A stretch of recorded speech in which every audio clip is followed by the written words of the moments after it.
கள்ளக்குறிச்சி மாவட்டத்துக்கு இது வரைக்குமே வந்து அமைச்சர் பதவி கிடைக்கும்னு சொல்லி நாங்கள் எதிர்பார்த்துருந்த சூழ்நிலையில் உரிய பிரதிநிதித்துவம் கிடைக்கலன்னு சொல்லணும். என்ன கேட்டிங்கன்னா, விழுப்புரத்தில் பார்த்தீங்கன்னா அமைச்சர் பொன்முடிக்கும், சேலத்தில் பார்த்தீங்கன்னா புதிதாக வந்து ராஜேந்திரன் அவர்களுக்கும், அதே மாதிரி தஞ்சாவூரில் வந்து பார்த்தீங்கன்னா கோவி செழியனுக்கும் கொடுக்குறாங்க. ஆனால் கள்ளக்குறிச்சி மாவட்டம் வந்து முற்றிலும் வந்து புறக்கணிக்கப்பட்டு கொண்டே இருக்கிறது. மாவட்டம் வந்து தொடங்கப்பட்டு கிட்டத்தட்ட இப்போ 5வது ஆண்டு நாங்கள் நெருங்கிட்டு இருக்கோம். இந்த சூழ்நிலையில் கூட ஒரு அமைச்சர் பதவி என்பது வந்து எங்களுக்கு எட்டாக்கணையாகவே இருக்கிறது. வெறும் அமைச்சர் வந்து பதவி கிடைச்சிட்டா போதுமான கேட்டால் அந்த ஒரு பிரதிநிதித்துவம் கூட எங்களுக்கு ஒதுக்கப்படவில்லைன்னு சொன்னால் இந்த மாவட்டம் பிரித்து கூட எதுவும் வந்து ஒரு அங்கீகாரம் கிடைக்கலன்னு சொல்லணும்.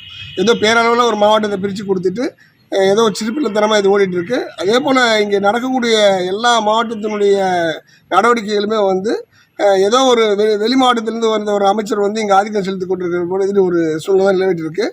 இதை நாங்கள் உண்மையாலுமே வந்து எதிர்பார்த்ததுக்கு எங்களுக்கு ஏமாற்றமாக தான் மிஞ்சி இருக்குது.